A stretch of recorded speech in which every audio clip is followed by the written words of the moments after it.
Bismillah ar-Rahman ar-Rahim. In continuation of our quest to taste the sweetness in Salah, in this video we explore the sacred phenomenon of the Azaan and the Iqamah. The Azaan, truly a miracle of Islam. It's as if the call to prayer transcends time and space. You see, almost everyone in the world must have at least once in a lifetime heard the Azaan. There's probably very little land on this earth where the Azaan and the Iqamah have not echoed across the sky. But even more, consider this profound reality that no matter where you are in this world, no matter what time you are watching this video, at this very moment, somewhere in the world, if this is the earth, somewhere in the world it is the Fajr prayer. Somewhere in the world the sun is rising, it is dawn, it's Fajr time. Somewhere else it is Zohar, time for the noon prayer. Somewhere else, maybe where you are, it is Asr, it's the afternoon prayer. Somewhere else the sun is setting, it is Maghrib prayer. And somewhere else yet in the corner of this turning earth, it is nighttime prayer, the Isha prayer. At each of these places, the Azaan is being called out. Allahu Akbar, Allahu Akbar. Prayers are being offered. And as the earth turns, the call of the Azaan moves and rings out somewhere else, and then somewhere else, and then somewhere else, and then somewhere else. 5 spots in the earth constantly, the Azaan's being called out, the prayers are being offered, and every moment worshippers are constantly doing sujood towards one direction, to one point, submitting their lower desires, awakening their connection to the divine reality. I mean, this is sobering thought, really. The Prophet, peace be upon him, would tell Hazrat Bilal, "Oh Bilal, comfort us with prayer. I'm agitated, comfort me." It's not a burden, not burden us with prayer, but comfort us, soothe us, ease us with the prayer. That was his relationship with prayer. That was his relationship with the Azaan, with the call to prayer. It was a comfort to his ears. Now, what does the word Azaan literally mean? Azaan literally means to listen, to hear, to be informed about. Informed about what? And who is it that is doing the listening? And what is it that he is listening to and being informed about? You see, when the Muazzin recites the Azaan, he's calling the faithful, come to prayers, come to Salaat.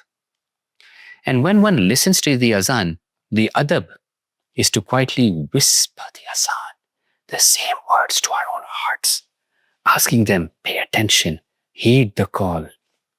So as much as the Azaan is an outer call, it is also an inner call. You whisper the Azaan quietly to yourself. When we whisper the Azaan quietly to ourselves, we are calling all our faculties, our desires, our scattered thoughts, come, submit, bear witness. Because God forbid that when the time of Salat arrives and we are called to prayer, we are distracted. We don't know where we are. We don't know what we're heading to, or we're just walking like zombies. And thereby we'll be denied the beauty and the sweetness of God's sacred presence. We who are veiled, we are busy with the world, we're imprisoned in our chains of desires and worldly concerns. We who are deprived of divine happiness, we will remain in a spiritual slumber. We are the ones who are desperate of this need of this wake-up call. So, as the Azaan is recited, as the Iqamah is recited, we are to inform our heart. Who is it that we are meeting? I am going to be present before my Creator, before who I have come. He made me. He fashioned me. He decided how I'm going to be, I'm going to look. He is my sustainer. He nourishes me from moment to moment to moment to moment. I'm going to meet him. And One day, when I'm going to die, when these veils will be lifted, it is to him I will return.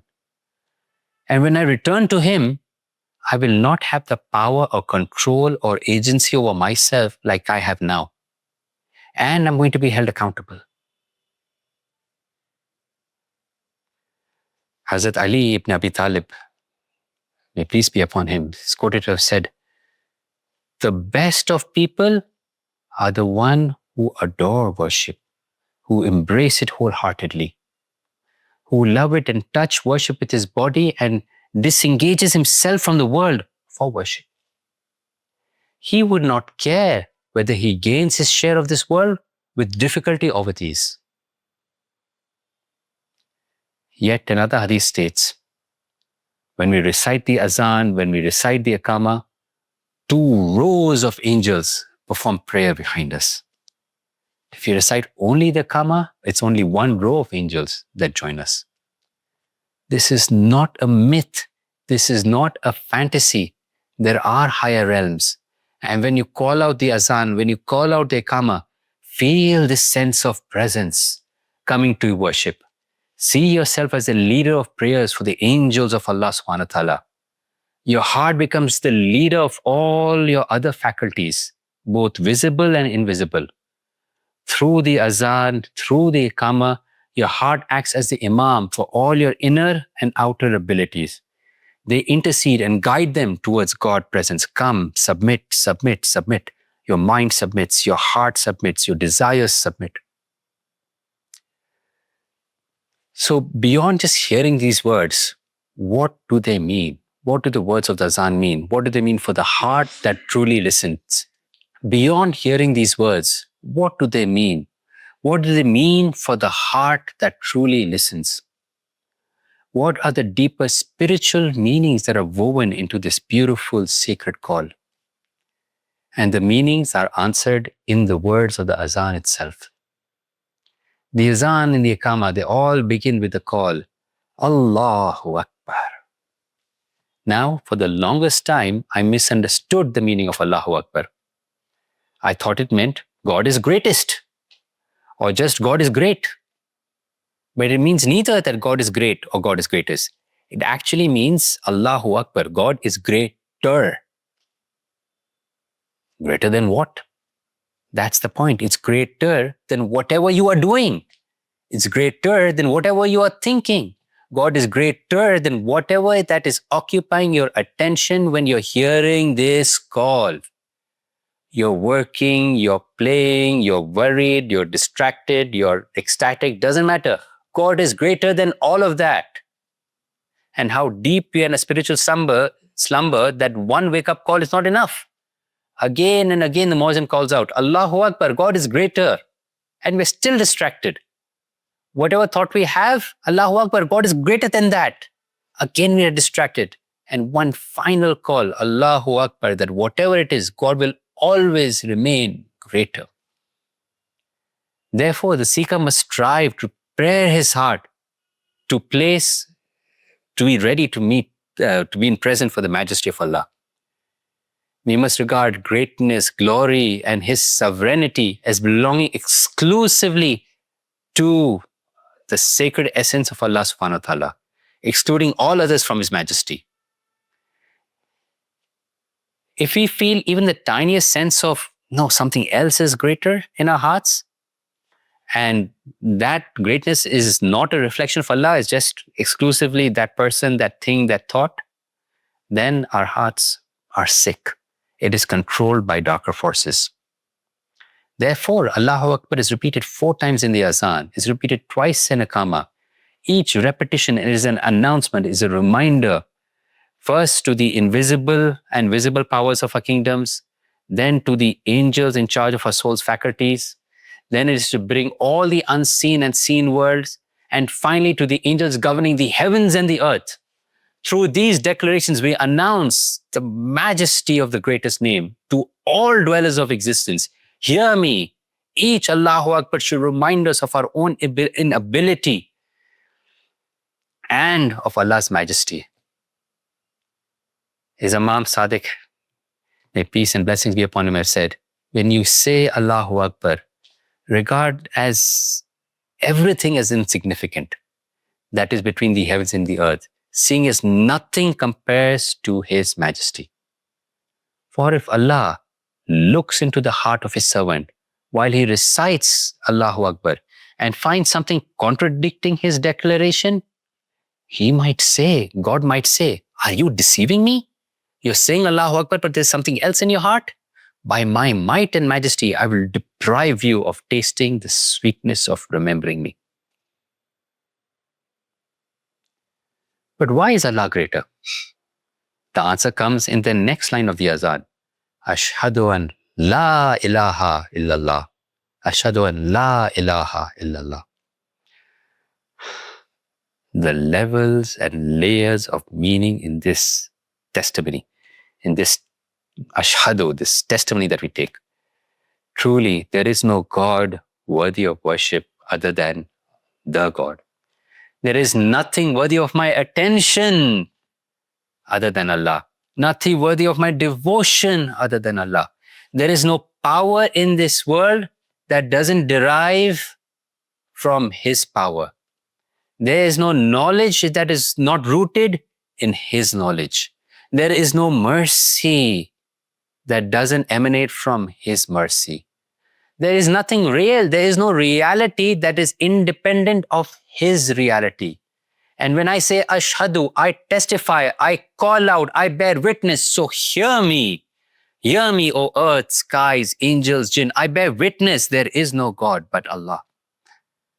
How do I know this truth? How can I be so certain? The answer unfolds in the next line of the Azaan. Because ashhadu anna Muhammadar Rasulallah. Ashhadu anna Muhammadar Rasulallah. I bear witness that Muhammad is the messenger of Allah who passed on this message.